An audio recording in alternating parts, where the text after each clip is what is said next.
경상북도 구미시 해평면 태백산맥의 줄기가 남쪽으로 뻗어내려오다 낙동강과 만나는 지점에 태조산이라 불리는 산이 우뚝 솟아있습니다.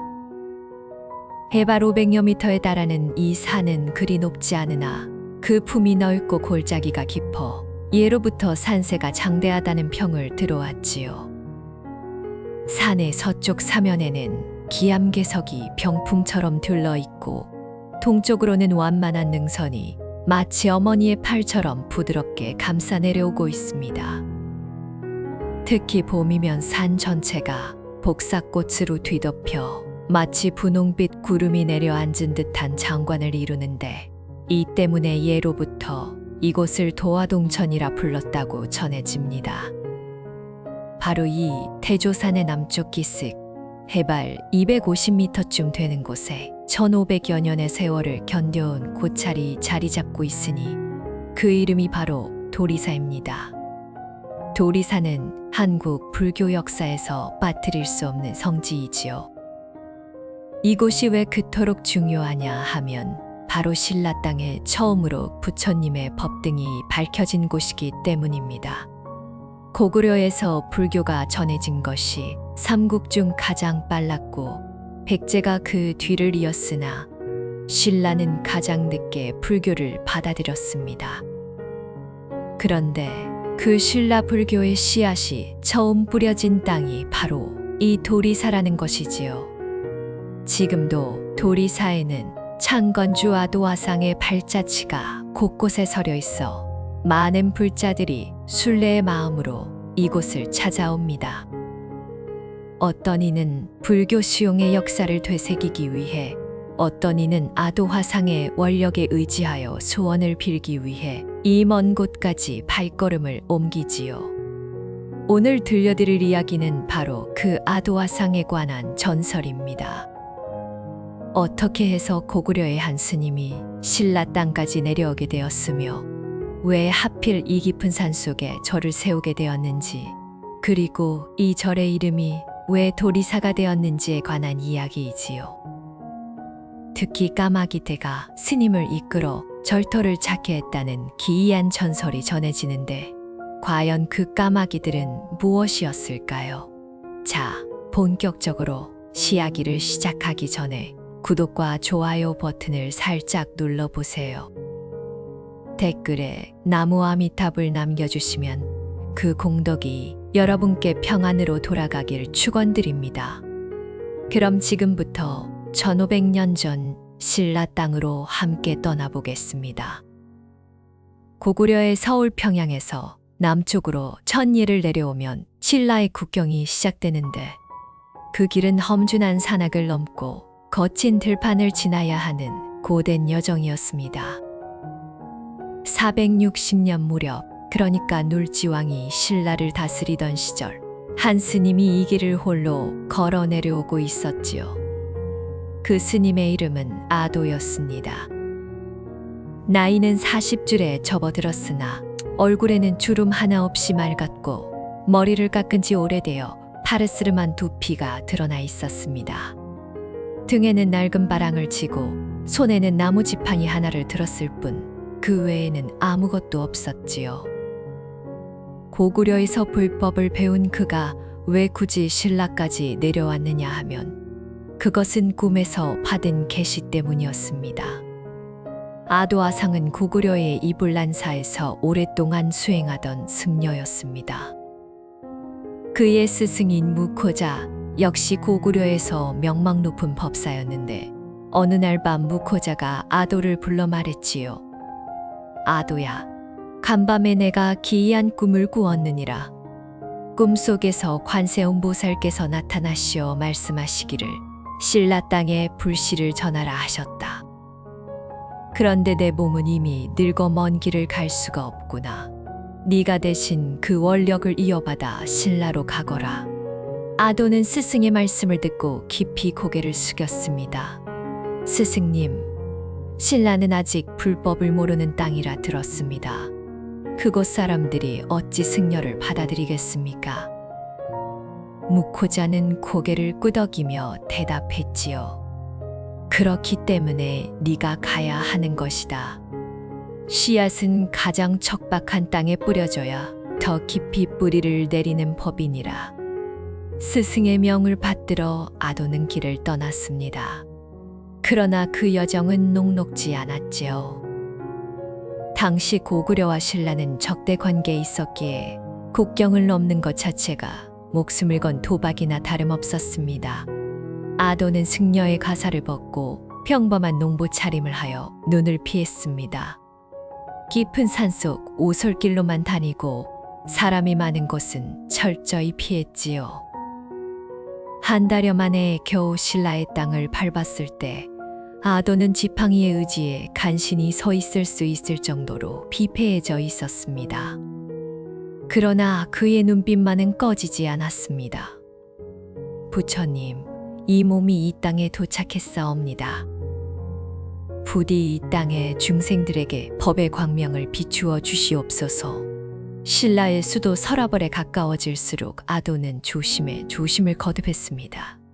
신라는 토착 신앙인 무속과 천신 숭배가 강하게 뿌리내린 나라였고 외래 종교에 대한 배척이 심했기 때문이지요. 특히 왕실과 귀족들은 불교를 이상한 귀신 숭배로 여겼고 이를 퍼뜨리는 자는 잡아들여 벌을 내렸습니다. 아도는 서라벌 외곽의 작은 마을에 몸을 숨기고 몰래 불법을 전하기 시작했습니다. 처음에는 한두 명의 병자를 치료해 주는 것으로 시작했지요.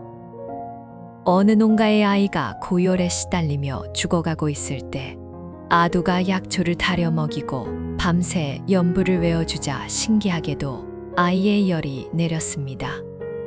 아이의 어머니는 눈물을 흘리며 아도에게 절을 했지요. 은인이시여, 어찌 보답해야 하겠습니까? 아도는 손사래를 치며 말했습니다. 보답은 필요 없소. 다만 부처님의 가르침을 마음에 새기시오. 아이의 어머니는 고개를 갸웃거렸지요. 부처님이라뇨, 그것이 무엇입니까? 아도는 부드러운 미소를 지으며 설명했습니다. 부처님은 이 세상 모든 중생의 고통을 없애주시는 분이요. 생로병사의 괴로움에서 벗어나 영원한 평화에 이르게 해주시는 분이지요. 아이의 어머니는 처음 듣는 이야기에 눈을 동그랗게 떴습니다. 그러나 그날 밤부터 그녀는 아도가 가르쳐준 나무 아미타불이라는 주문을 외기 시작했지요. 이것이 신라 땅의 불법이 처음 전해지는 순간이었습니다. 소문은 빠르게 퍼졌습니다. 외지에서 온 이상한 사람이 병을 고쳐준다더라. 그가 외우는 주문에는 신비한 힘이 있다더라. 호기심 많은 사람들이 하나둘 아도를 찾아오기 시작했지요. 아도는 숨어 지내면서도 찾아오는 사람들을 외면할 수 없었습니다. 그는 병든 이에게는 약을 주고 마음이 괴로운 이에게는 법문을 들려주었습니다. 제 마음이 왜 이리 불안한지 모르겠습니다. 어떤 젊은 남자가 물었을 때 아도는 이렇게 대답했지요. 그대의 마음이 불안한 것은 집착 때문이요. 무엇인가를 움켜쥐려 하기 때문에 놓칠까봐 두려운 것이지요. 손을 펴시오. 놓아버리시오. 그러면 마음의 평화가 올 것이요. 젊은 남자는 그 말씀이 무슨 뜻인지 완전히 이해하지는 못했으나 이상하게도 마음이 편안해지는 것을. 그러나 좋은 일이 오래 계속될 수는 없었습니다. 아도의 소문이 마침내 관가에까지 들어간 것이지요. 외지에서 온 괴이한 자가 백성들에게 이상한 것을 가르치며 현혹하고 있다는 보고가 올라갔습니다. 고을의 관리는 눈을 부릅떴지요. 뭐라, 외래의 유사스러운 술법으로 백성을 미혹하고 있다고. 당장 잡아들여라. 무장한 군졸들이 아도가 숨어있는 마을로 달려왔습니다. 아도를 숨겨주던 농가의 주인이 급히 달려와 알렸지요. 스님, 큰일 났습니다. 간가에서 사람들이 오고 있습니다. 어서 피하셔야 합니다. 아도는 담담한 표정으로 일어났습니다. 그대에게 폐가 되어구려 걱정 마시오. 이 몸이 알아서 피하겠소. 아도는 어둠을 틈타 마을을 빠져나와 깊은 산속으로 숨어들었습니다. 뒤에서는 군졸들의 횃불이 점점 가까워지고 있었지요. 저기다, 저놈이다, 놓치지 마라. 함성이 울려 퍼지는 가운데 아도는 험한 산길을 헐떡이며 달렸습니다. 가시덤불에 옷이 찢기고 바위에 발이 채여 피가 났지만 멈출 수 없었습니다. 부처님, 제가 이 땅에서 해야 할 일이 아직 남아있다면 부디 이 몸을 살려주시옵소서. 아도는 마음속으로 간절히 빌었습니다. 그때 앞쪽에 커다란 바위 밑으로 파인 동굴이 보였지요. 아도는 몸을 낮추어 그 속으로 기어 들어갔습니다. 동굴 안은 칠흑 같은 어둠이었고 차가운 바위가 등을 짓눌렀습니다. 아도는 숨을 죽이고 군졸들이 지나가기를 기다렸지요. 군졸들은 한참 동안 산속을 뒤졌으나 아도를 찾지 못했습니다. 어둠이 너무 짙었고 산이 너무 깊었기 때문이지요. 이놈이 어디로 숨었단 말이냐. 날이 밝으면 다시 찾자. 군졸들의 목소리가 멀어져 갔습니다. 아도는 그날 밤 동굴에서 밤을 새웠습니다. 추위에 몸이 떨렸고 배가 고팠지만 그보다 더 큰 것은 마음의 고통이었지요. 왜 이 땅의 사람들은 부처님의 가르침을 받아들이지 않는 것일까? 스승님, 저는 과연 이 원력을 이룰 수 있겠습니까? 아도는 차가운 바위에 이마를 대고 조용히 울었습니다. 그것은 두려움 때문이 아니라 중생에 대한 연민 때문이었지요. 다음 날 새벽, 아도는 동굴에서 나와 더 깊은 산속으로 들어갔습니다. 인적이 드문 곳, 관가의 추적이 미치지 않는 곳을 찾아야 했습니다. 그렇게 며칠을 헤매다가 마침내 대조산 자락의 한 골짜기에 이르렀지요. 그곳에는 작은 토굴이 있었는데 누군가 오래전에 파고 버린 듯 허름하기 그지없었습니다. 그러나 아도에게는 더없이 소중한 은신처였지요. 이곳에서 때를 기다리자. 언젠가 이 땅에 불법이 받아들여지는 날이 오리라. 아도는 그렇게 다짐하며 토굴에 자리를 잡았습니다. 그것이 아도와 상이 신라 땅에서 은둔 생활을 시작한 첫날이었지요. 아무도 그를 찾지 않는 깊은 산속, 그곳에서 아도는 홀로 부처님을 향한 기도를 이어갔습니다. 아도와 상이 숨어지는 토굴은 태조산의 남쪽 기슭 바위 절벽 아래에 자리 잡고 있었습니다. 입구는 겨우 한 사람이 기어 들어갈 만큼 좁았으나 안으로 들어가면 어른 두세 명이 앉을 수 있을 정도로 넓어졌지요. 천장에서는 물이 스며들어 한쪽 구석에 작은 웅덩이를 이루고 있었는데 아도는 이 물을 마시며 목숨을 이어갔습니다. 토굴 바깥으로 나가면 바로 앞에 깊은 계곡이 펼쳐져 있었고 계곡 건너편에는 우거진 숲이 병풍처럼 둘러쳐져 있었습니다. 사람의 손길이 닿지 않은 원시림이었지요. 아도는 이곳을 보고 생각했습니다. 여기서라면 숨어 지낼 수 있겠구나. 부처님께서 이끌어 주신 것이리라. 그러나 은둔 생활은 생각처럼 쉽지 않았습니다. 무엇보다 먹을 것이 문제였지요. 아도는 산에서 나는 도토리와 칡뿌리, 산나물로 끼니를 때웠습니다. 봄에는 냉이와 달래가, 여름에는 버섯과 산딸기가 그의 양식이 되었지요. 가을에는 도토리와 밤을 주워 모았고 겨울에는 그마저도 없어 며칠씩 굶기도 했습니다. 어떤 날은 너무 배가 고파 나무 껍질을 벗겨 씹기도 했습니다. 목구멍으로 넘어가지 않는 거친 섬유질이 입안을 찢었지만 그래도 무언가를 씹고 있으면 배고픔을 잠시나마 잊을 수 있었지요. 부처님, 이 고통도 수행의 일부이옵니다. 아도는 그렇게 스스로를 달래며 버텼습니다. 계절이 바뀌고 또 바뀌었습니다. 봄이 오면 산에 진달래가 피었고 아도는 그 꽃잎을 따서 물에 띄어 마시기도 했지요. 여름에는 매미 소리가 귀를 찢을 듯 울렸고 밤이면 개구리 울음이 계곡을 가득 채웠습니다. 가을이 되면 산 전체가 붉은빛과 노란빛으로 물들었는데 아도는 그 풍경을 바라보며 생각했습니다. 이 아름다운 자연 속에서도 중생들은 괴로워하고 있겠지. 병들고 늙고 죽어가면서도 그 고통에서 벗어나는 길을 모르고 있겠지. 아도의 마음은 무거웠습니다. 산속에 숨어만 있을 수는 없다는 것을 알고 있었기 때문이지요. 그러나 관가의 추적이 여전했기에 함부로 나갈 수도 없었습니다. 어느 날 밤 아도는 토굴 안에서 좌선을 하고 있었습니다. 눈을 감고 호흡을 가다듬으며 마음을 비우려 했지만 그날따라 잡념이 끊이지 않았지요. 스승님은 지금 어떻게 계실까? 고구려는 평안할까? 이 몸이 여기서 이렇게 숨어 지내는 것이 과연 옳은 일일까?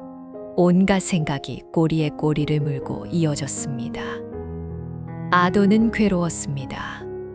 수행자라면 이런 잡념에 흔들리지 말아야 하는데 자신은 아직 그 경지에 이르지 못했다는 것이 부끄러웠지요.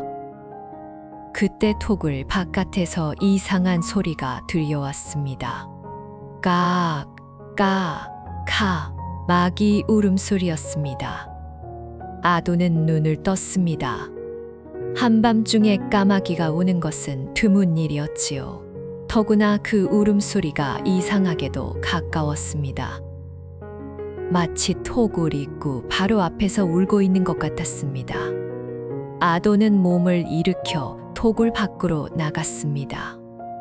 보름달이 떠 있어 산속이라 해도 제법 밝았지요. 그리고 그의 눈앞에 펼쳐진 광경은 정말 기이한 것이었습니다. 커다란 까마귀 한 마리가 토굴 입구 앞 바위 위에 앉아 있었던 것입니다.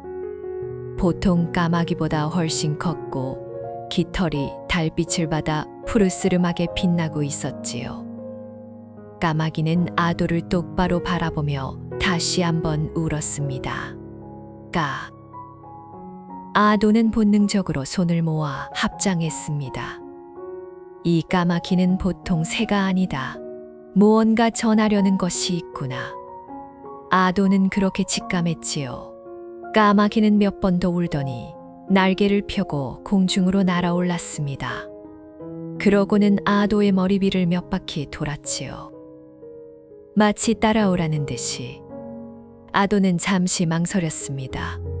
한밤중에 산속을 돌아다니는 것은 위험한 일이었습니다. 그러나 까마귀의 움직임에는 무언가 간절한 것이 담겨 있었지요. 아도는 결국 지팡이를 집어들고 까마귀를 따라 걷기 시작했습니다. 까마귀는 계곡을 따라 동쪽으로 날아갔습니다. 아도는 험한 바위를 기어오르고 가시덤불을 헤치며 그 뒤를 쫓았지요. 달빛에 의지하여 길을 찾았으나 발이 미끄러지고 넘어지기를 여러 번이었습니다. 옷은 찢어지고 손에는 피가 맺혔습니다. 그래도 아도는 멈추지 않았지요. 까마귀가 어디로 이끄는지 알 수 없었으나 그것이 부처님의 뜻이라면 따라가야 한다고 생각했습니다. 얼마나 걸었을까요? 아마 한 시지는 좋게 걸은 듯 했습니다. 그때 까마귀가 갑자기 아래로 내려앉더니 사라져버렸습니다. 아도는 당황하여 주위를 둘러보았지요. 그곳은 넓은 공터였습니다. 사방이 산으로 둘러싸여 있었고 공터 한가운데에는 커다란 바위 하나가 우뚝 솟아 있었습니다. 바위의 형상이 기이하여 마치 부처님이 앉아 계신 모습 같았지요. 아도는 그 바위 앞에 무릎을 꿇었습니다. 부처님, 이곳으로 저를 인도하신 것입니까? 아도는 조용히 물었습니다. 대답은 없었지요. 그러나 아도의 마음속에 알 수 없는 평화로움이 밀려왔습니다. 이곳은 보통 곳이 아니다. 무언가 특별한 기운이 서려 있다. 아도는 그렇게 느꼈습니다. 그날 밤 아도는 그 바위 곁에서 밤을 새웠습니다. 동이 터올 때까지 조용히 연부를 외우며 앉아 있었지요. 아침 해가 떠오르자 공터의 모습이 더욱 선명하게 드러났습니다. 아도는 놀랐습니다. 공터 주변에 오동나무가 울창하게 자라고 있었던 것입니다. 그것도 한두 그루가 아니라 수십, 아니 수백 그루에 달하는 오동나무 숲이었지요. 오동나무는 불교에서 신성한 나무로 여겨집니다.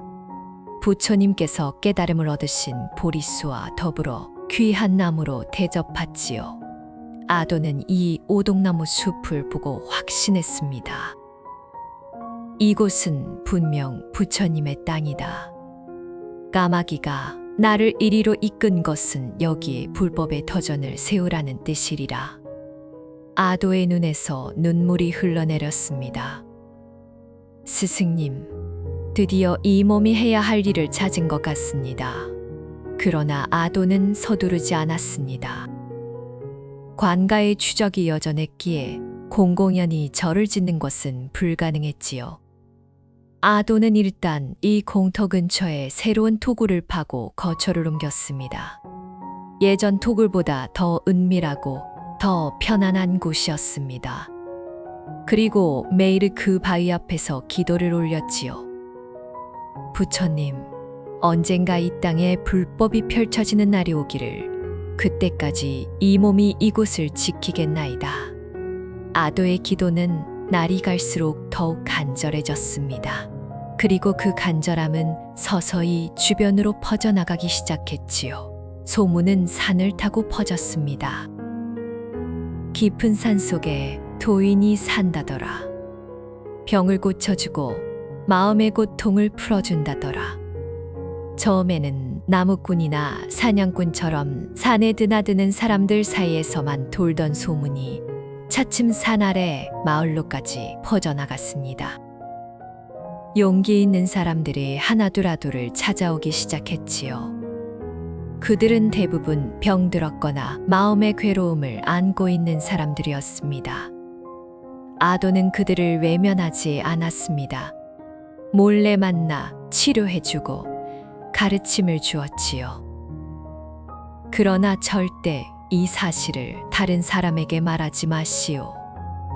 그대만 알고 있으시오. 아도는 매번 그렇게 당부했습니다. 그렇게 또 몇 해가 흘렀습니다. 아도의 나이는 어느덧 50줄에 접어들었지요. 머리에는 흰 털이 섞이기 시작했고 얼굴에도 주름이 생겼습니다. 그러나 그의 눈빛은 여전히 맑았고 기도의 열정은 식지 않았습니다. 이 땅에 불법이 꽃피는 날을 반드시 보리라. 아도는 그렇게 다짐하며 하루하루를 보냈습니다. 그리고 그 다짐이 이루어지는 날이 생각보다 빨리 찾아오게 되었지요. 그것은 또다시 까마귀가 찾아온 날부터 시작된 일이었습니다. 어느 봄날 아침이었습니다. 아도가 바위 앞에서 아침 기도를 마치고 일어서려는데 머리 위에서 익숙한 소리가 들려왔습니다.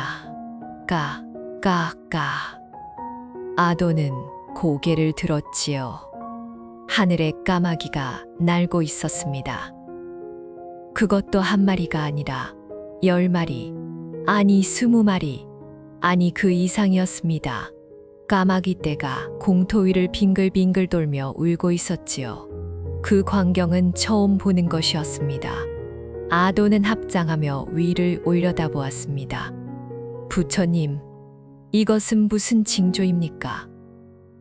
무슨 일이 일어나려는 것입니까? 아도의 가슴이 설레기 시작했습니다. 무언가 큰 변화가 다가오고 있다는 것을 그의 직감이 알아챈 것이지요. 까마귀 떼는 사라지지 않았습니다. 그날부터 매일 아침이면 어김없이 나타나 공터 위를 돌았지요. 아도는 그 광경을 지켜보며 생각에 잠겼습니다. 처음 이곳으로 나를 이끈 것도 까마귀였다. 그리고 지금 또다시 까마귀 떼가 나타났다. 이것은 분명 부처님의 뜻이리라. 아도는 까마귀들의 움직임을 주의 깊게 관찰하기 시작했습니다. 그러자 이상한 점을 발견했지요. 까마귀들이 특정한 방향으로만 날아가고 있었던 것입니다. 공터의 동쪽 오동나무 숲 너머 어딘가를 향해 아도는 결심했습니다. 저 까마귀들을 따라가 보자. 아도는 다음 날 아침 까마귀 떼가 나타나자 그 뒤를 따라 걷기 시작했습니다. 오동나무 숲을 지나 좁은 골짜기로 들어갔지요. 골짜기는 점점 좁아지더니 거의 사람이 지나갈 수 없을 정도가 되었습니다. 그러나 아도는 포기하지 않았습니다. 바위 틈을 비집고 나무 뿌리를 붙잡고 기어올라 마침내 골짜기의 끝에 도달했지요. 그곳에서 아도가 본 광경은 그를 벌떡 멈추게 했습니다. 넓은 분지가 펼쳐져 있었습니다. 산으로 둘러싸인 분지의 한가운데에는 맑은 샘물이 솟아나고 있었고 그 주변에는 기이하게 생긴 바위들이 둥글게 늘어서 있었지요. 아도는 천천히 분지 안으로 들어갔습니다. 공기가 달랐습니다. 바깥보다 훨씬 맑고 따뜻했지요. 마치 다른 세상에 들어온 것 같은 느낌이었습니다. 아도는 샘물 앞에 무릎을 꿇고 합장했습니다. 부처님, 이곳은 무엇입니까? 왜 저를 이리로 이끄신 것입니까? 그때 까마귀 떼가 일제히 분지의 한쪽 끝을 향해 날아갔습니다. 아도는 그쪽을 바라보았지요. 거기에는 거대한 바위 절벽이 솟아 있었습니다. 그리고 절벽의 중간쯤에 사람 모양의 그림자가 어른거리는 것이 보였습니다. 아도는 눈을 비볐습니다. 착각인가? 그러나 그것은 착각이 아니었지요. 아도는 절벽을 향해 걸어갔습니다. 가까이 갈수록 그 형상이 더욱 선명해졌습니다. 바위 표면에 자연스럽게 새겨진 형상이었지요. 그것은 분명히 부처님의 모습이었습니다. 연화대 위에 앉아 계신 부처님, 오른손은 땅을 가리키고 계셨고 왼손은 가슴 앞에 들고 계셨습니다. 항마촉진, 마귀를 항복받고 깨달음을 얻으신 순간의 자세였지요. 아도는 그 자리에 엎드렸습니다. 나무 석가모니불. 눈물이 쏟아졌습니다. 자연이 스스로 만들어낸 부처님의 형상. 이것은 분명 기적이었습니다. 아도는 한참 동안 절벽 앞에서 기도를 올렸습니다. 해가 중천에 떠올라도 일어나지 않았고 해가 서산으로 기울어도 자리를 뜨지 않았지요. 마침내 해가 완전히 지고 어둠이 깔릴 무렵에야 아도는 고개를 들었습니다. 부처님, 이제 알겠습니다. 당신께서 이 땅에 법을 펼치라 명하시는 것이지요. 이곳에, 바로 이곳에 당신의 집을 세우라는 것이지요. 아도의 목소리는 떨리고 있었지만 그 눈빛은 그 어느 때보다 확고했습니다. 그날 밤 아도는 그 분지에서 밤을 새웠습니다. 별이 가득한 하늘 아래서 부처님의 바위 앞에서 밤새 기도를 올렸지요. 그 후 며칠 동안 아도는 분지 전체를 조사했습니다. 지형을 살피고 흙을 만져보고 나무의 종류를 확인했지요. 그가 내린 결론은 하나였습니다. 이곳은 명당이다. 풍수에서 말하는 배산임수의 조건을 완벽하게 갖추고 있었습니다. 뒤로는 든든한 산이 받쳐주고 앞으로는 맑은 물이 흐르며 좌우로는 청룡과 백호의 능선이 감싸고 있었지요. 더구나 자연이 빚어낸 부처님의 형상까지 있으니 이보다 더 좋은 절터가 어디 있겠습니까? 아도는 확신을 가졌습니다. 여기에 절을 세우리라.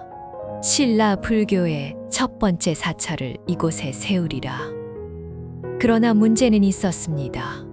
아도 혼자의 힘으로는 절을 지을 수 없었지요. 아무리 작은 암자라 해도 기둥을 세우고 지붕을 올리려면 여러 사람의 손이 필요했습니다.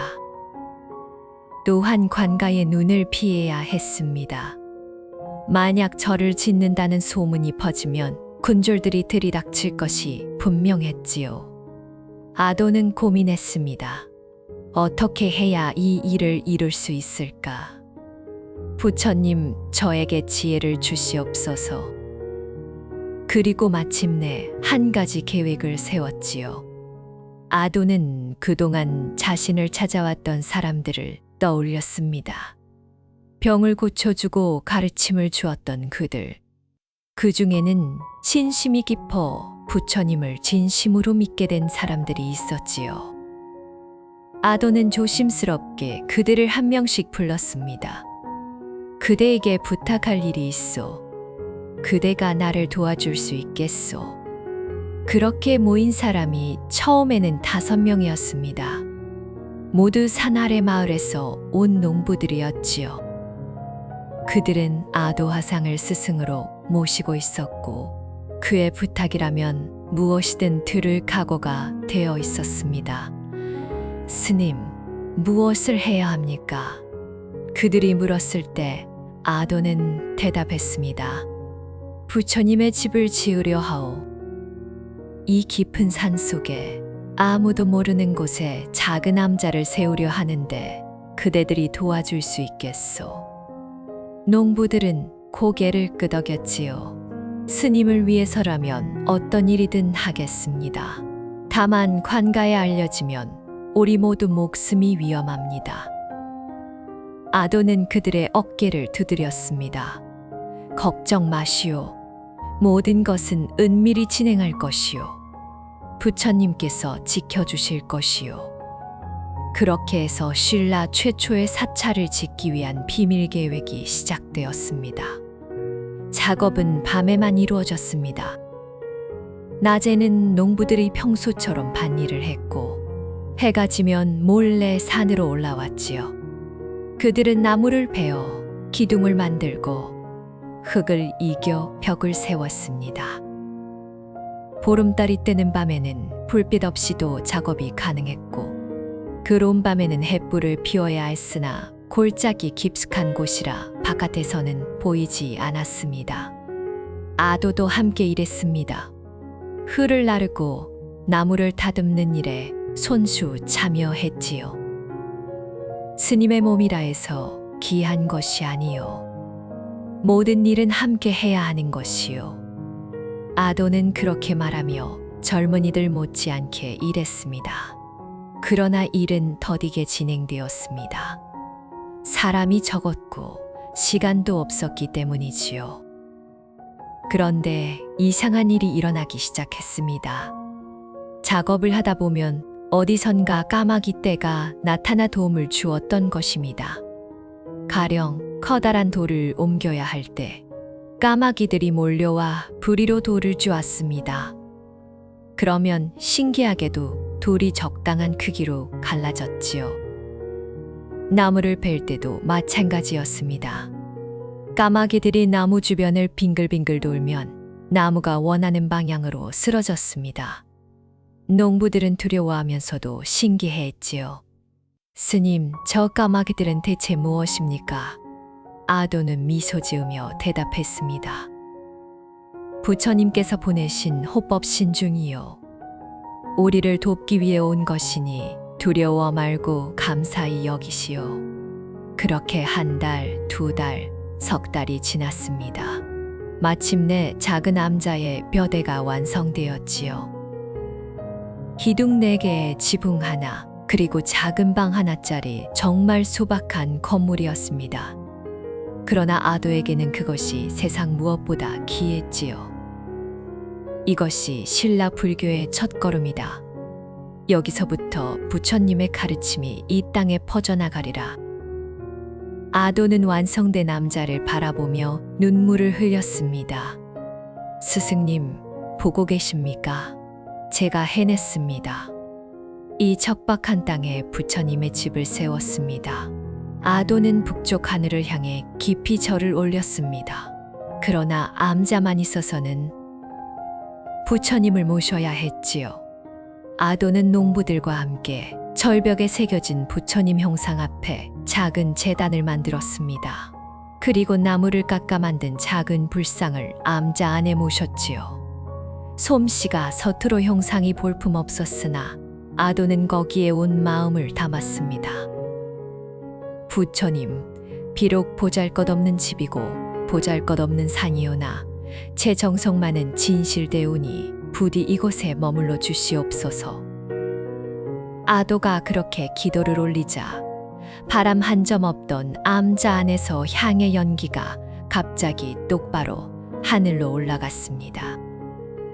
농부들이 놀라 서로를 바라보았지요. 부처님께서 받아들이신 것이다. 아도가 조용히 말했습니다. 암자가 완성되고 불상이 모셔진 날 밤 아도는 홀로 법당에 앉아 있었습니다. 작은 촛불 하나가 어둠을 밀어내고 있었고 나무 불상의 그림자가 벽에 길게 드리워져 있었지요. 아도는 조용히 눈을 감고 있었습니다. 마음속에는 온갖 감정이 소용돌이치고 있었습니다. 기쁨과 두려움, 감사함과 걱정이 뒤엉켜 있었지요. 부처님, 이제 시작입니다. 그러나 앞으로의 길이 순탄하지 않을 것임을 알고 있습니다. 이 몸에 어떤 시련이 닥치더라도 흔들리지 않게 해주시옵소서. 아도는 그렇게 기도했습니다. 그때 법당 밖에서 발자국 소리가 들려왔습니다. 아도는 눈을 떴지요. 농부들은 모두 산을 내려갔는데 누가 온 것일까? 아도는 천천히 일어나 문을 열었습니다. 달빛 아래 한 사람이 서 있었습니다. 나이는 20살쯤 되어 보이는 젊은이였지요. 몸에는 누더기 같은 옷을 걸치고 있었고 머리는 산발이었습니다. 그러나 그의 눈빛만은 이상하게 맑았습니다. 아도는 물었습니다. 그대는 누구요? 어찌하여 이 깊은 밤에 이곳을 찾아왔소? 젊은이는 무릎을 꿇으며 대답했습니다. 스님, 제 이름은 묵내라 하옵니다. 스님을 뵙고자 먼 길을 왔나이다. 아도는 젊은이를 법당 안으로 들였습니다. 묵내라 했던가? 그대는 어디서 왔으며 어찌하여 나를 찾았소? 묵내는 고개를 숙인 채 말했습니다. 저는 일성군 사람입니다. 어려서 부모를 여의고 떠돌며 살았지요. 그러던 어느 날 꿈을 꾸었는데 꿈에서 한 노승이 나타나 말씀하시기를 대조산에 가면 내 스승이 있으리라 하셨습니다. 그래서 이렇게 찾아온 것입니다. 아도는 눈을 크게 떴습니다. 꿈에서 노승이라. 그 노승은 어떻게 생겼던가? 묵내는 대답했지요. 키가 크셨고 얼굴이 매우 자애로우셨습니다. 그리고 머리 위에서 빛이 났습니다. 아도의 마음이 뛰기 시작했습니다. 그것은 분명 부처님의 화연이리라. 부처님께서 직접 이 젊은이를 나에게 보내신 것이다. 아도는 묵내의 손을 잡았습니다. 그대의 인연이 참으로 깊구나. 부처님께서 그대를 이리로 보내신 것이니 이제부터 나를 스승으로 모시겠는가? 묵내는 눈물을 흘리며 절을 올렸습니다. 제가 평생토록 스님을 모시겠나이다. 어떤 고난이 있어도 스님을 떠나지 않겠나이다. 그렇게 해서 아도아상의 첫 번째 제자가 탄생했습니다. 그것은 신라 불교 역사에서 스승에서 제자로 법이 전해지는 첫 번째 순간이기도 했지요. 목례는 그날부터 암자에 머물며 아도를 보필했습니다. 밥을 짓고 빨래를 하고 나무를 하는 등 온갖 일을 도맡아 했지요. 그러면서 틈틈이 아도에게서 불법을 배웠습니다. 아도는 정성껏 가르쳤습니다. 목례야, 부처님의 가르침의 핵심은 고통에서 벗어나는 것이니라. 인간은 나고 늙고 병들고 죽는 4가지 고통을 피할 수 없다. 그러나 마음을 닦으면 그 고통에서 자유로워질 수 있느니라. 목례는 스승의 말씀을 가슴에 새겼습니다. 스님, 어떻게 하면 마음을 닦을 수 있습니까? 아도는 미소 지으며 대답했지요. 먼저 탐욕을 버리거라. 그 다음 성냄을 버리거라. 마지막으로 어리석음을 버리거라. 이 3가지를 버리면 마음이 맑아지느니라. 제자가 생기자 암자의 활기가 돌았습니다. 목례는 젊고 부지런했기에 암자를 더 좋은 곳으로 만들기 위해 끊임없이 노력했지요. 울타리를 치고 마당을 닦고 작은 텃밭도 일구었습니다. 아도는 그런 제자를 흐뭇하게 바라보았습니다. 이 젊은이가 있으니 이 암자도 이 땅의 불법도 대가 끊기지 않겠구나. 그러던 어느 날 목례가 아도에게 물었습니다. 스님, 이 암자에는 아직 이름이 없습니다. 어떤 이름을 붙이면 좋겠습니까? 아도는 잠시 생각에 잠겼습니다. 그러다 문득 암자 주변에 울창하게 자란 오동나무 숲이 떠올랐지요. 그렇구나. 이름을 지어야겠구나. 아도는 천천히 말했습니다. 이곳에 오동나무가 많으니 오동나무 오자에 마을 이자를 써서 오리사라 하면 어떻겠는가. 그런데 오동나무의 다른 이름이 복숭아도 자를 쓰는 도리목이니 도리사라 해도 좋겠구나. 목례는 고개를 끄덕였습니다. 도리사, 좋은 이름입니다. 부처님의 깨달음을 상징하는 보리수가 인도에 있다면 우리에게는 오동나무가 있으니까요. 아도는 미소 지었습니다. 그렇게 해서 도리사라는 이름이 탄생했습니다. 신라 최초의 사찰, 그 이름이 처음으로 불린 순간이었지요. 도리사의 소문은 서서히 퍼져나갔습니다. 처음에는 산 아래 마을 사람들만 알았으나 차츰 더 먼 곳까지 소문이 닿았지요. 깊은 산 속에 도인이 살고 있다더라. 그 도인은 병을 고쳐주고 마음의 평화를 가져다 준다더라. 사람들이 하나둘 찾아오기 시작했습니다.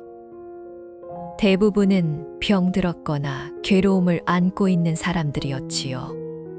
아도는 그들을 외면하지 않았습니다. 병든 이에게는 약을 주고 괴로운 이에게는 법문을 들려주었습니다. 그러나 여전히 조심해야 했습니다. 관가의 눈이 무서웠기 때문이지요. 어느 날 한 중년 남자가 도리사를 찾아왔습니다. 그의 얼굴에는 깊은 고뇌가 서려 있었지요. 스님, 저는 죄를 지었습니다. 어떻게 하면 그 죄를 씻을 수 있겠습니까? 아도는 조용히 물었습니다. 그대가 무슨 죄를 지었소? 남자는 눈물을 흘리며 말했습니다. 저는 젊었을 때 도둑질을 했습니다. 어느 집에 들어가 재물을 훔치다가 주인에게 발각되었는데 그만 놀라서 주인을 밀쳤습니다. 주인은 넘어지면서 머리를 부딪혀 그 후로 30년 저는 하루도 편히 잔 적이 없습니다. 아도는 한숨을 쉬었습니다. 그대의 업이 깊구나. 아도는 남자에게 말했습니다. 그대가 지은 죄는 무겁소. 살인은 모든 죄 중에서도 가장 무거운 죄이지요. 그러나 그대가 진심으로 뉘우치고 있다면 아직 구원받을 길이 있소. 남자는 고개를 들었습니다. 어떻게 하면 됩니까? 무엇이든 하겠습니다. 아도는 대답했습니다. 첫째, 부처님 앞에서 참회하시오. 자신의 죄를 낱낱이 고백하고. 둘째, 선을 행하시오. 남은 생을 남에게 베푸는 데 쓰시오. 셋째, 매일 염불을 하시오. 나무아미타불을 10,000번씩 외우시오. 그리하면 그대의 업이 조금씩 소멸될 것이요. 남자는 깊이 절을 올렸습니다. 스님의 말씀을 따르겠습니다. 반드시 그렇게 하겠습니다. 그 남자는 그 후로 삶이 바뀌었습니다. 도둑질로 모은 재산을 모두 풀어 가난한 이웃을 도왔고 매일 10,000번씩 염불을 외웠지요. 그렇게 10년을 살다가 편안히 눈을 감았는데 죽을 때 얼굴에 미소가 번져 있었다고 합니다. 마을 사람들은 그것을 보고 놀라 서로 수군거렸지요. 저 사람은 원래 죄인이었는데 어찌 저리 평화로운 얼굴로 죽었단 말인가. 그것이 바로 참회와 수행의 힘이니라. 아도는 그 소식을 듣고 조용히 말했습니다. 세월이 흐를수록 도리사를 찾는 사람은 늘어났습니다. 아도아상의 명성은 점점 높아졌고 그의 제자도 늘어났지요. 묵례를 시작으로 하여 여러 젊은이가 머리를 깎고 승려가 되었습니다. 도리사는 더 이상 작은 남자가 아니었습니다. 새로운 건물이 들어서고 부처님을 모신 법당도 커졌습니다. 산 아래 마을 사람들은 이제 도리사를 두려워하지 않았습니다. 오히려 부처님의 은덕을 입은 곳이라 여기며 공경했지요. 불교가 조금씩, 아주 조금씩 이 땅에 뿌리를 내리고 있었습니다. 그러나 평화는 오래가지 않았습니다. 도리사의 소문이 마침내 관가에까지 들어간 것이지요. 산속에 이상한 무리가 모여 외래의 귀신을 섬긴다더라. 그 숫자가 점점 늘어나고 있다더라. 관리는 눈을 부릅뜨며 명령했습니다. 당장 병력을 보내 그 소굴을 부수고 괴승을 잡아들여라. 군졸 수십 명이 무장하고 태조산으로 향했습니다. 도리사의 위기가 닥친 것이었지요. 묵례가 급히 달려와 알렸습니다. 스님, 큰일 났습니다. 관가에서 군졸을 보냈다 합니다. 곧 이곳에 들이닥칠 것입니다. 어서 피하셔야 합니다. 그러나 아도는 담담하게 말했습니다.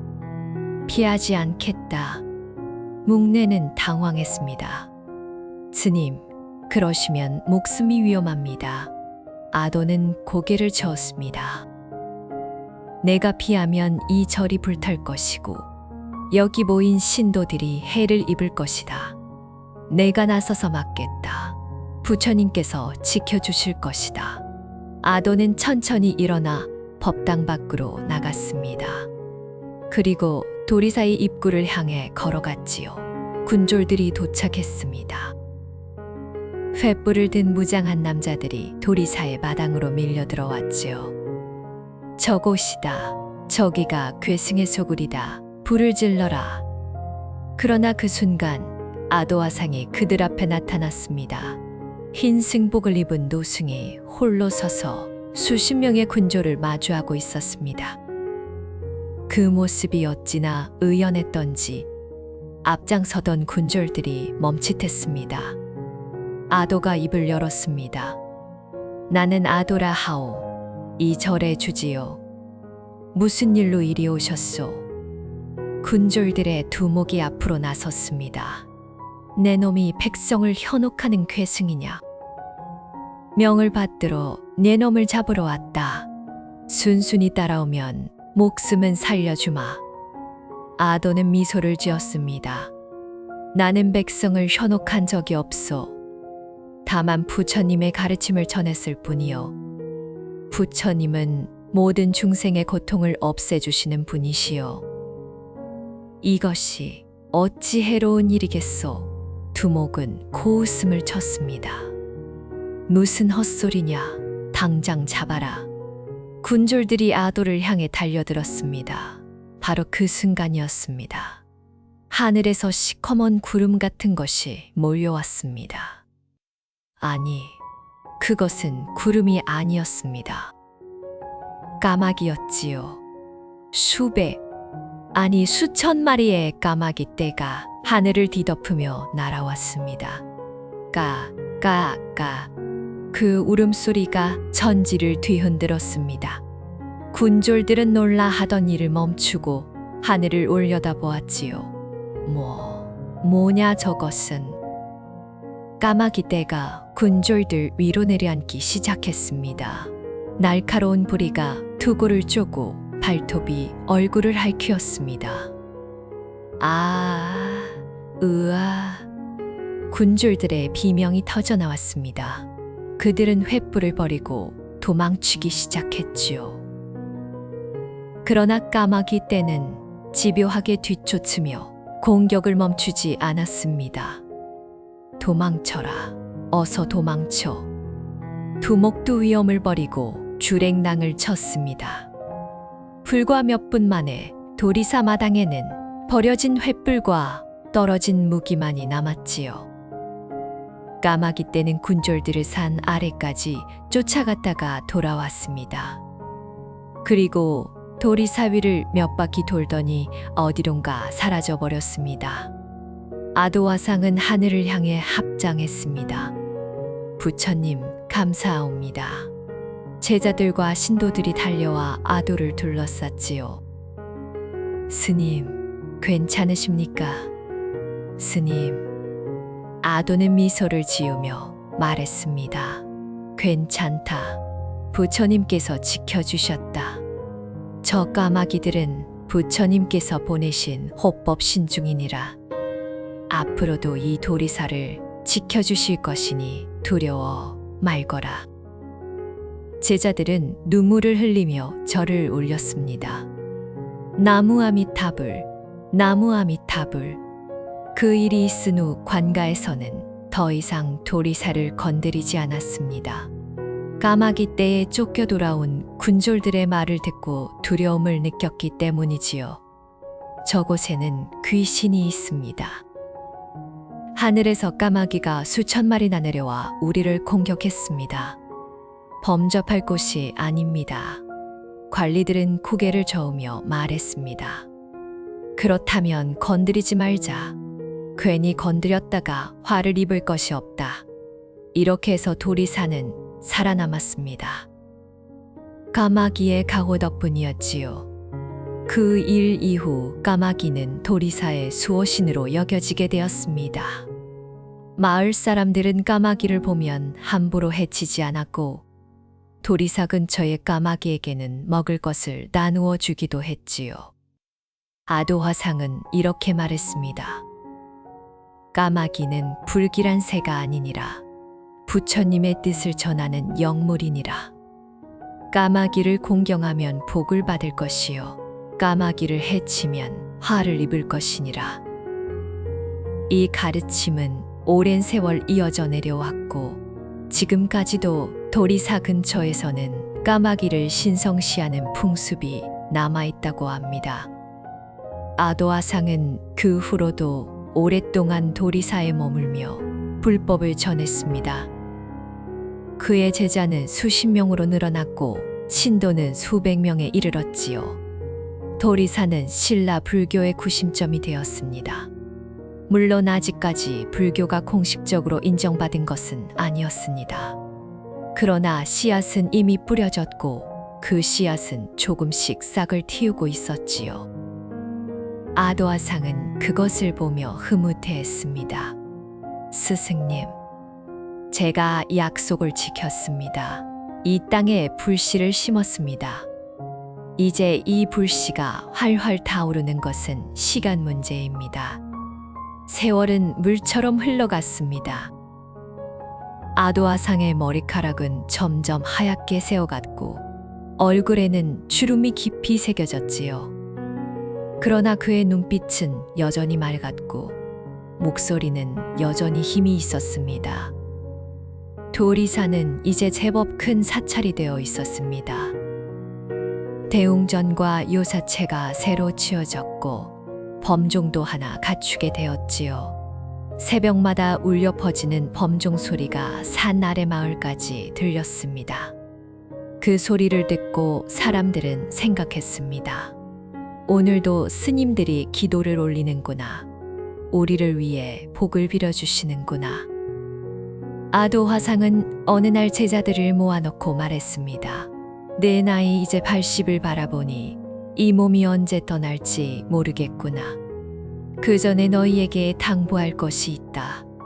제자들은 숨을 죽이고 스승의 말씀에 귀를 기울였지요. 아도는 천천히 말을 이었습니다. 내가 죽더라도 이 도리사를 지켜야 한다. 이곳은 신라 불교의 뿌리이니라.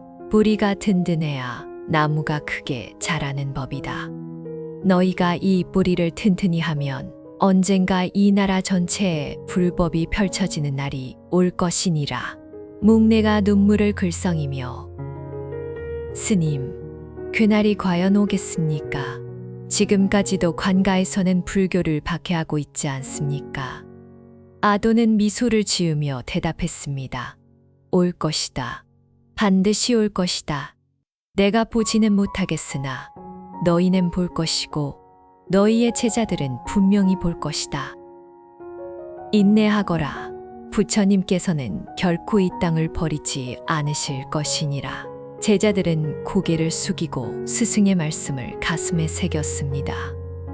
그로부터 얼마 지나지 않아 아도화상은 병에 들었습니다. 오랜 세월 산속에서 거친 생활을 한 탓에 몸이 쇠약해진 것이지요. 제자들이 정성껏 약을 다리고 간호했으나 나이가 나이인지라 회복은 어려웠습니다. 아도는 침상에 누운 채로도 연부를 그치지 않았습니다. 나무아미타불, 나무아미타불. 그 목소리는 점점 희미해져 갔으나 끝까지 멈추지 않았지요. 임종이 가까워지자 아도화상은 묵내를 불렀습니다. 묵내야, 가까이 오너라. 묵내가 스승의 곁으로 다가갔지요. 아도는 힘겹게 손을 들어 묵내의 손을 잡았습니다. 내가 떠나더라도 슬퍼하지 마라. 육신은 사라지나 법은 영원한 것이니라. 내 육신은 이 산에 묻거라. 그리하면 내 영혼이 이 도리사를 영원히 지킬 것이니라. 묵내는 눈물을 흘리며 대답했습니다. 스님의 말씀 명심하겠나이다. 반드시 그렇게 하겠나이다. 아도화상은 마지막으로 법당 쪽을 바라보았습니다. 창문 사이로 부처님의 형상이 희미하게 보였지요. 아도는 미소를 지었습니다. 부처님, 이제 저를 불러주시옵소서. 이 몸은 다 썼사오니 이제 부처님 곁으로 가겠나이다. 그 말을 마지막으로 아도화상은 눈을 감았습니다. 그의 얼굴에는 평화로운 미소가 떠올라 있었고 방 안에는 이상하게도 향긋한 향기가 가득 차올랐지요. 제자들은 엎드려 울었습니다. 스승님, 스승님. 아도화상이 입적하던 날 기이한 일이 일어났습니다. 갑자기 하늘에서 까마귀 떼가 나라와 도리사 위를 빙글빙글 돌았지요. 그 수가 얼마나 많았던지 하늘이 까맣게 뒤덮일 정도였습니다. 까마귀들은 한참 동안 울다가 어디론가 사라져 버렸습니다. 마을 사람들은 그것을 보고 수군거렸지요. 도인께서 떠나셨구나. 까마귀들이 배웅하러 온 것이구나. 아도화상의 장례는 성대하게 치러졌습니다. 산 아래 마을에서뿐 아니라 먼 곳에서까지 사람들이 찾아와 조문했지요. 아도화상의 유언대로 그의 유해는 도리사 뒷산에 묻혔습니다. 무덤 위에는 작은 탑이 세워졌고 그 탑은 오랜 세월이 지난 지금까지도 남아있다고 합니다. 목례는 스승의 뒤를 이어 도리사의 주지가 되었습니다. 그는 스승의 유지를 받들어 불법을 전하고 도리사를 지켜나갔지요. 그리고 아도하상의 예언은 결국 현실이 되었습니다. 아도하상이 입적하고 약 70년이 지난 527년 신라에 드디어 불교가 공인되었습니다. 법풍왕 때의 일이지요. 그 과정에서 이차돈이라는 젊은이가 순교하는 일이 있었으나 그 덕분에 왕이 마음을 돌려 불교를 인정하게 되었습니다. 이차돈의 목이 잘릴 때 하얀 피가 솟았다는 전설이 전해지지요. 그 기적을 보고 사람들은 불교의 위대함을 깨달았고 왕도 더 이상 불교를 막을 수 없었습니다. 불교가 공인되자 신라 전역에 사찰이 세워지기 시작했습니다. 경주에 흑륜사가 세워지고 황룡사가 세워지고 수많은 사찰이 일어났지요. 그러나 사람들은 잊지 않았습니다. 이 모든 것의 시작이 어디였는지를. 신라 불교의 뿌리가 바로 도리사라는 것을, 그 뿌리를 심은 이가 아도화상이라는 것을 사람들은 기억했습니다. 도리사는 신라 불교의 성지로 추앙받았고 아도화상은 신라 불교의 시조로 모셔지게 되었지요. 세월이 더 흘러 신라가 삼국을 통일했을 때 도리사는 더욱 번창했습니다. 왕실의 후원을 받아 대규모로 중창되었고 전국에서 승려들이 찾아와 수행했지요. 아도화상의 제자들이 세운 법맥은 대대로 이어졌고 그 법맥에서 수많은 고승이 배출되었습니다. 원효, 의상, 자장 같은 위대한 스님들도 모두 이 법맥의 흐름 속에 있었던 것입니다. 아도화상이 뿌린 씨앗 하나가 이렇게 거대한 숲을 이루게 된 것이지요. 그러나 그 모든 영광 속에서도 도리사는 초심을 잃지 않았습니다. 아도화상이 처음 이곳에 왔을 때의 정신, 척박한 땅에 불씨를 심겠다는 그 원력을 도리사는 계속 이어갔지요. 화려한 사찰이 되어서도 가난한 이에게 밥을 나누어 주었고 병든 이에게 약을 주었으며 마음이 괴로운 이에게 법문을 들려주었습니다. 아도화상이 했던 것처럼요. 지금도 도리사에 가면 그 정신을 느낄 수 있습니다. 1500년 전 아도화상이 걸었던 그 길을 우리도 걸을 수 있지요. 오동나무 숲을 지나 계곡을 따라 올라가면 바위에 새겨진 부처님의 형상이 아직도 남아 있습니다. 그 앞에 서면 이상하게도 마음이 편안해진다고 합니다. 마치 아도화상의 자비로운 눈길이 우리를 내려다보고 있는 것 같다고요. 아도화상과 도리사의 이야기는 그 후로도 오랫동안 전해졌습니다. 세대에서 세대로, 입에서 입으로 전해지면서 이야기는 조금씩 변해갔지요. 어떤 부분은 과장되고 어떤 부분은 빠지고 어떤 부분은 새로 덧붙여졌습니다. 그러나 핵심은 변하지 않았습니다. 까마귀가 스님을 이끌어 신라 최초의 사찰터를 찾게 했다는 것, 그 사찰이 바로 도리사라는 것, 그리고 아도화상이 신라 불교의 씨앗을 뿌렸다는 것, 이 세 가지는 1500년이 지난 지금까지도 변함없이 전해지고 있습니다. 도리사에는 아도화상과 관련된 여러 전설이 남아 있습니다. 그중 하나는 석탑에 관한 이야기지요. 도리사에는 아도화상이 직접 쌓았다고 전해지는 석탑이 있는데 이 탑에서 기도를 하면 소원이 이루어진다는 전설이 있습니다. 특히 자식을 바라는 사람이 이 탑 앞에서 100일 기도를 하면 반드시 자식을 얻는다고 하여 예로부터 많은 사람이 찾아왔지요. 지금도 탑 주변에는 소원을 적은 돌들이 쌓여 있습니다. 또 다른 전설은 샘물에 관한 것입니다. 아도아상이 처음 이곳에 왔을 때 목이 말라 물을 찾았는데 부처님께 기도를 올리자 바위 틈에서 맑은 샘물이 솟아났다고 합니다. 그 샘물은 지금도 마르지 않고 솟아나고 있으며 이 물을 마시면 병이 낫는다는 소문이 있지요. 특히 눈병에 효험이 있다고 하여 눈이 아픈 사람들이 이 물로 눈을 씻곤 했습니다. 까마귀에 관한 전설도 여러 가지가 있습니다.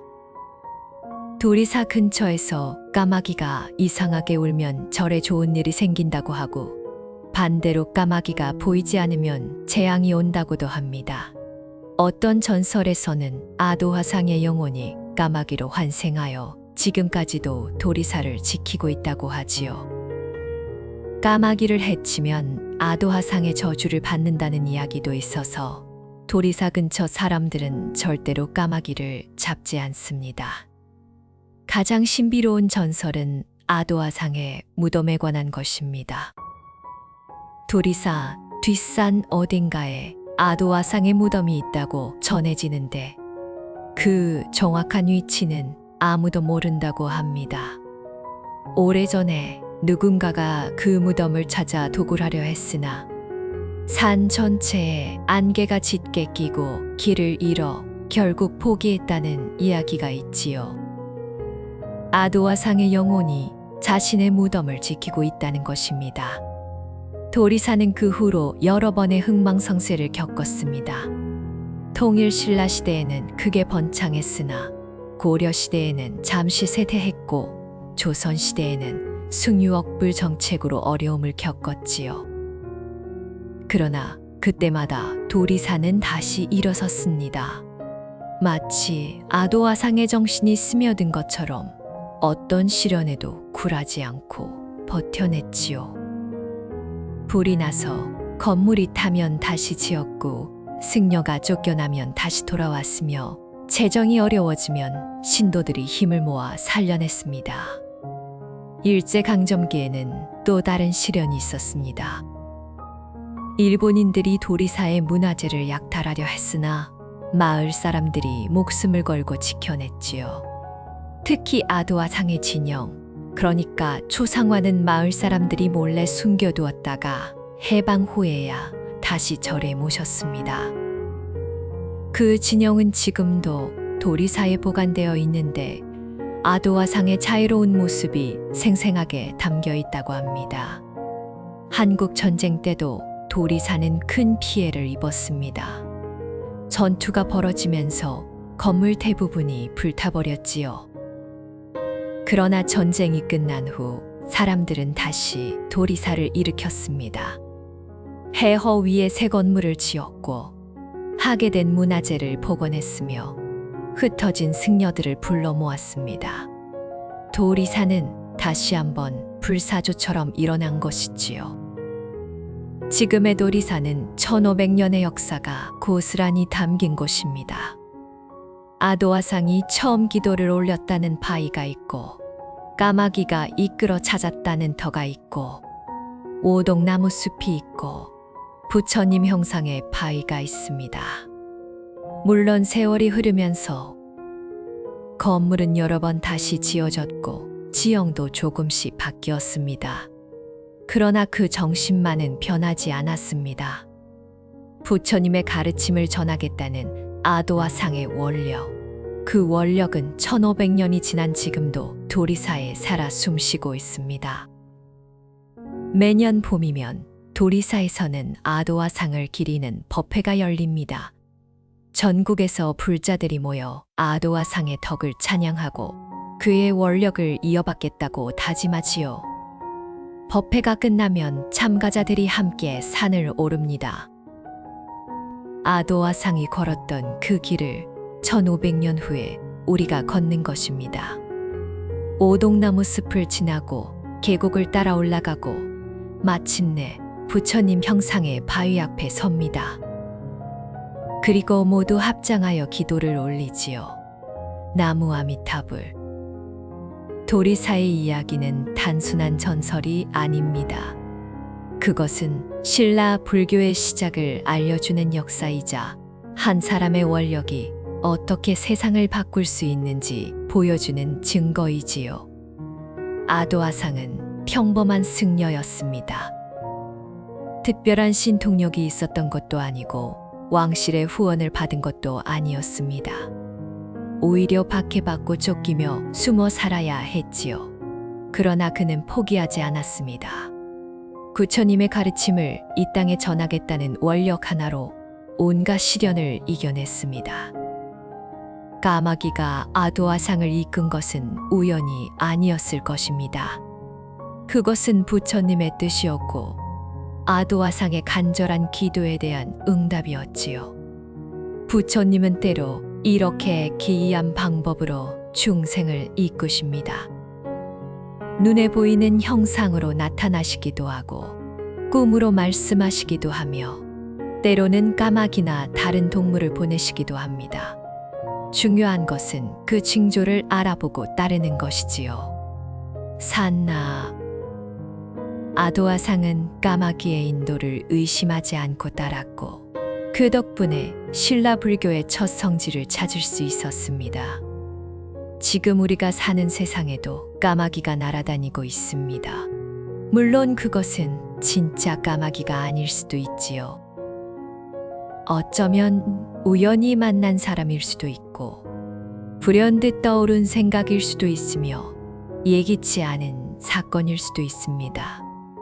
중요한 것은 그러한 징조를 알아보는 눈, 그리고 그것을 따를 수 있는 용기입니다. 아도아상이 그랬던 것처럼요. 도리사에 가시면 한번 까마귀를 찾아보십시오. 혹시 까마귀가 어디론가 날아간다면 그것을 따라가 보시는 것도 좋겠지요. 물론 아도아상처럼 새로운 성지를 찾지는 못하겠지만 어쩌면 뜻밖의 깨달음을 얻을 수도 있을 것입니다. 부처님은 언제나 우리 곁에 계시며 우리를 이끌어 주시기 위해 여러 가지 방법을 쓰시니까요. 이렇게 해서 구미도리사와 아도아상 그리고 까마귀에 관한 이야기를 모두 들려드렸습니다. 1500년 전 고구려에서 온 한 스님이 박해받으며 숨어 살다가 까마귀의 인도로 명당을 찾아 절을 세웠고 그 절이 신라 불교의 뿌리가 되었다는 이야기였지요. 아도아상의 원력은 정말 대단했습니다. 그토록 어려운 상황에서도 포기하지 않고 끝내 불교를 이 땅에 뿌리내리게 했으니까요. 이 이야기가 여러분에게 무엇을 전해줄 수 있을까요? 아마도 희망일 것입니다. 지금 당장은 모든 것이 불가능해 보이더라도 포기하지 않으면 언젠가 반드시 길이 열린다는 희망 말이지요. 아도아상은 그것을 몸소 보여주었습니다. 온 세상이 그를 막아서도 그는 결국 해냈습니다. 우리도 할 수 있지 않을까요? 도리사는 지금도 그 자리에 있습니다. 경상북도 구미시 해평면 태조산 자락 1500년 전 아도아상이 기도를 올렸던 바로 그 자리예요. 기회가 되시면 한번 찾아가 보시기 바랍니다.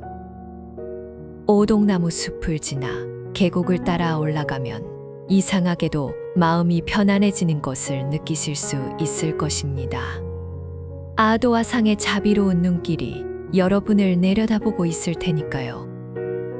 이 이야기가 여러분의 마음에 깊은 감동으로 남았기를 바라며 댓글에 나무아미탑을 한 번씩 남겨주시면서 아도아상의 원력을 함께 기리는 것은 어떨까요?